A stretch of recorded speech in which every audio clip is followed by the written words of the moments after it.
Valentína! Áno? Kde máš učebnicu?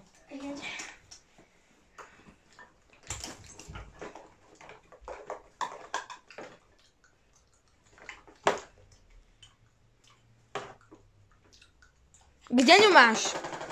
Hneď.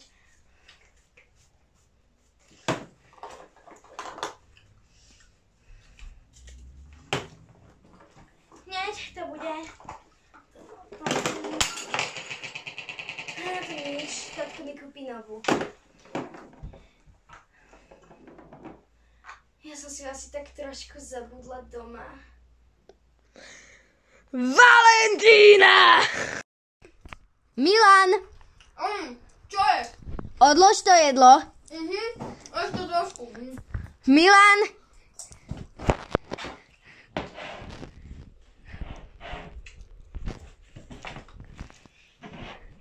Milan, ja ťa vidím. Čo som to chcela? Pani učiteľka, ja chceli ste dať písomku zo slovenčiny a chceli ste, aby sme na dnes mali hotovú slohovú prácu. Ja už mám.